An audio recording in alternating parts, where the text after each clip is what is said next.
From St. Louis Public Radio. This is the Politically Speaking Hour on St. Louis on the Air. I'm Jason Rosenbaum. Most people know Scott Sifton as a state senator from South St. Louis County, but he was also in law school. In fact, Sifton often used his skills as an attorney in Jefferson City to debate with his colleagues and navigate complex contours of public policy. Sifton has been out of office since 2021, but he's made a significant mark in the legal world. He's been involved in a high-stakes legal battle that started in St. Louis over how Roundup is labeled. The U.S. Supreme Court heard the case, known as Monsanto versus Durnell, earlier this week, and Sifton was in Washington, D.C. as part of the legal team defending a $1.25 million verdict to a St. Louis man who used the popular herbicide. Sifton joins us to talk about his legal journey. He served in the Missouri Senate from 2013 through 2021 and in the Missouri House from 2011 to 2013. Scott, welcome to the Politically Speaking Hour on St. Louis on the Air. Thank you, Jason. It's good to be with you again. It's been a while. It has been a while. I was telling you beforehand, it's been like 6 years since we saw each other, even though we've talked on the phone since. And you look exactly the same. So congratulations on not aging. You and Chris Koster have something in common.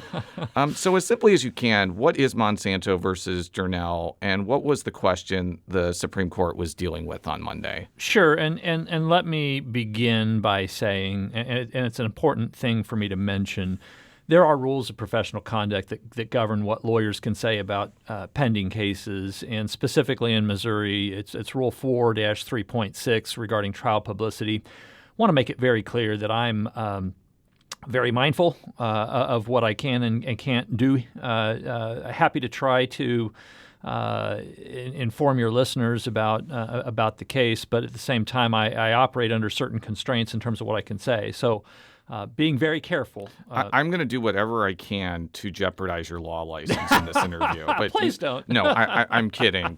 Continue, sir. Yeah, no. So the issue in the case that was argued on Monday before the Supreme Court, in open court, was federal preemption.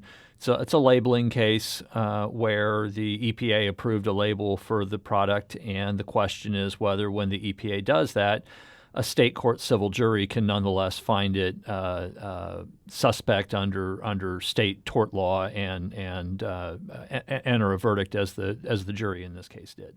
And this is kind of like the latest battle in this internal question about whether federal law preempts state law. Can you talk about that concept more broadly? Because it feels like there have been cases like this since maybe the beginning of this country. Sure. Speaking about preemption generically, we deal with it all the time. We certainly dealt with it quite a bit in the Missouri Senate in some very controversial matters, including a minimum wage bill that you may remember that I was quite involved in the debate of.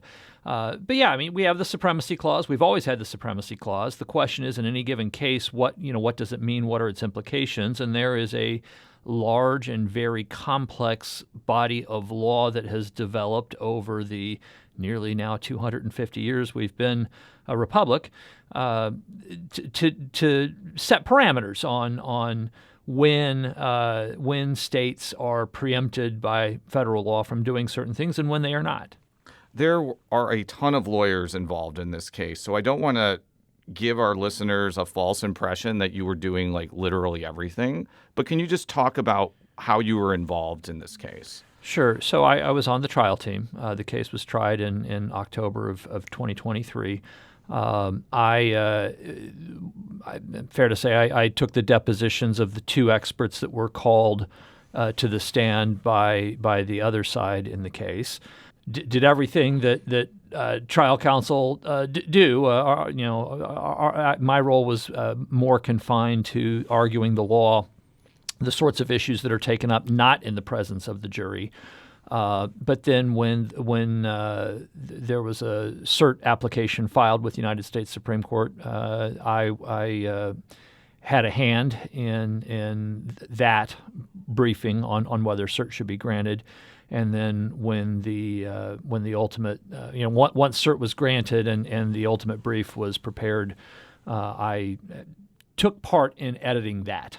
For people who are not attorneys, how rare is it for a lawyer to have a case they're involved in get to the Supreme Court of the United States? Super rare, unbelievably rare. I actually had, in my very first year of practice, I very nearly had a case go. It was in 2012, right? Because you're 26 years old right now. Yeah. Well, I'll say it this way: it was before we had that Y2K problem. Understood. Continue, sir. So the case at that time, and I was literally not even a first year associate, like a first few months associate. We had a class action that had settled here in St. Louis involving MSD. There was an MSD class action that settled, and there were objectors, and the question was basically, was the settlement fair to everybody that was going to be bound by it? And that issue was ultimately appealed to the U.S. Supreme Court. There was another case almost just like it that same term. Our case revolved around the Missouri state class action rule. The other case involved the federal class action rule. The Supreme Court took that case instead of ours, I think because it was the federal case, not the state case, and actually issued the ruling that we would have wanted them to rule in our case. So I was barely not part of a Supreme Court case right out of the gate in my career, and I never had anything else get close to the U.S. Supreme Court until this case. The Supreme Court does not televise their proceedings, and they've only recently started releasing audio from the oral arguments. So you were in the courtroom. Tell me what it was like to see these arguments happen. Every one of these people has written something profound, whether you agree with it or disagree with it. These are people that every law student in the country knows the temperament and tendencies of all nine on the bench at any given time.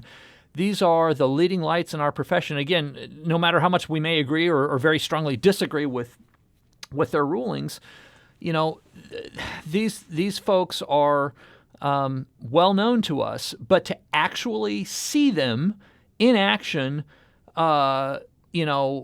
meters away from where you're sitting, and to watch them do what they do for a few hours on end, is indescribable, just absolutely overwhelming. I think that people may be surprised to hear this because I'm going to just be very blunt. The Supreme Court is not a beloved institution depending on what your point of view is, or depending on how they decide on cases. Obviously, people on the left have not been happy about a lot of things they've done, but people on the right were mad, for instance, about the tariff decision. But you seem to be very impressed by the way they handled not only this case, but the other case that they were hearing on Monday. Maybe you could talk a little bit about how maybe they aren't these caricatured monsters that people think they are. I saw, particularly in the Shatria case, which was the other case heard on Monday, it's a criminal case, geofencing, use of geofencing to track mobile phones in an area where a crime has been committed to try to identify suspects. And that case in particular, that argument went more than 2 hours. All 9 justices were actively engaged in it. And not just that, but genuinely intellectually curious and flexible about how the case should be ruled upon. And I that's one set of facts. And of course, then, I get to see them argue on Monday. I say some nice things about their process on social media. And then, of course, they turn around 48 hours later and issue probably the most controversial decision they're going to issue this term and maybe in several years. Although the Dobbs case was obviously very controversial in as well. In a case that will affect Missouri because of its impact on the 1st Congressional District. Yeah. But continue. Yeah, Louisiana versus Calais, a racial redistricting case. Do you think they should televise Supreme Court hearings? I think it's an important question, and I think it's one that should continue to be debated. And, of course, we had similar questions in the Missouri Senate about what we allowed. But with respect to the U.S. Supreme Court, I think it's a fair question. Do we want these 9 justices who are already shoulder the responsibility of being the last and final word on the law they're not final because they're infallible. They're infallible because they're final, as the late Justice Scalia put it once. But do we really want these folks worried about how what they are saying or doing or asking is going to play on camera? Do we want them flexing for the press and oral argument? And I think we definitely don't want that. I do think it's good that oral argument is now available. The audio is now available.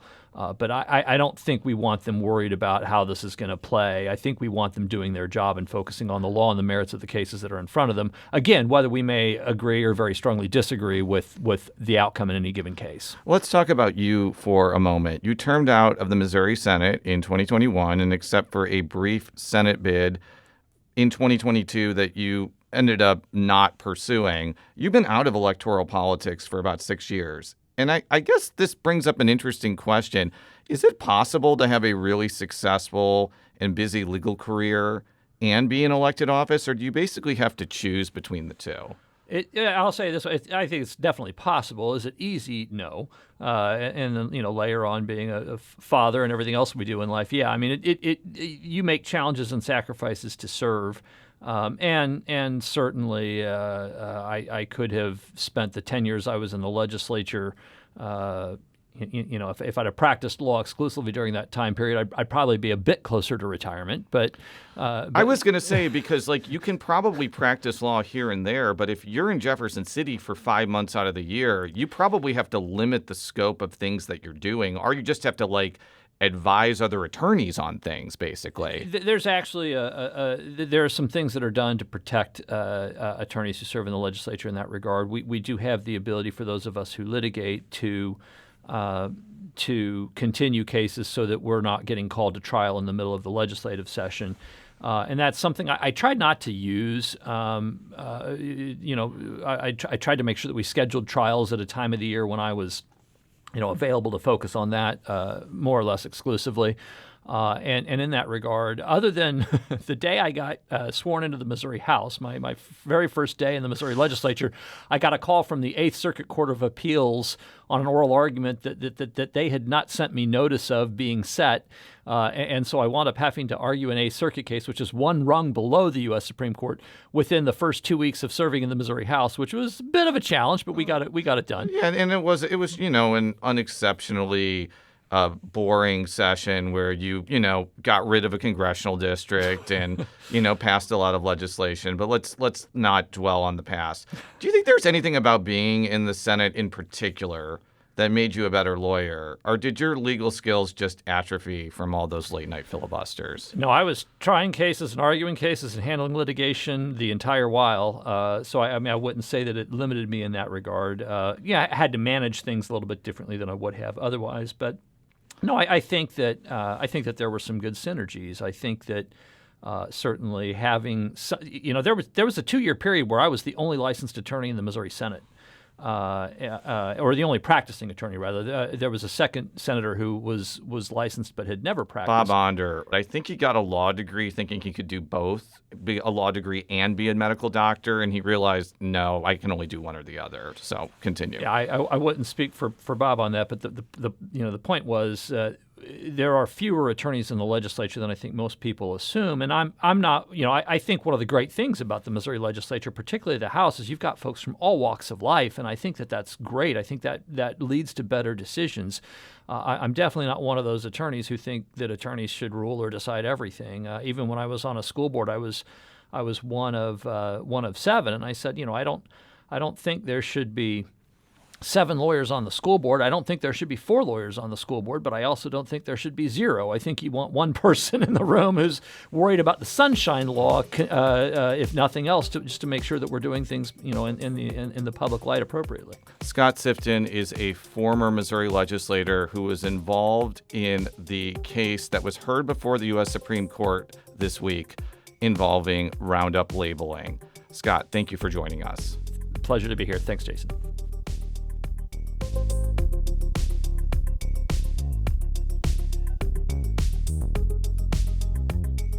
This episode was produced, recorded, and edited by Jason Rosenbaum.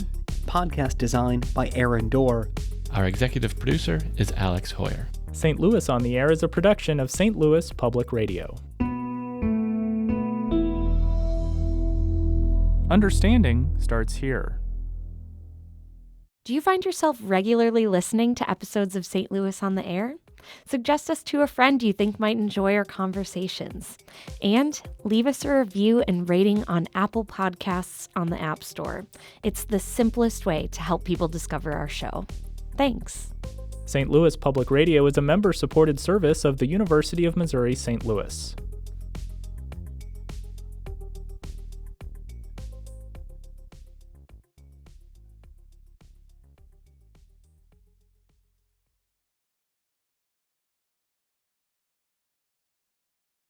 Hi, I'm Laura Hamden, and my colleague Jessica Rogan and I are your daily hosts of the Gateway newsletter.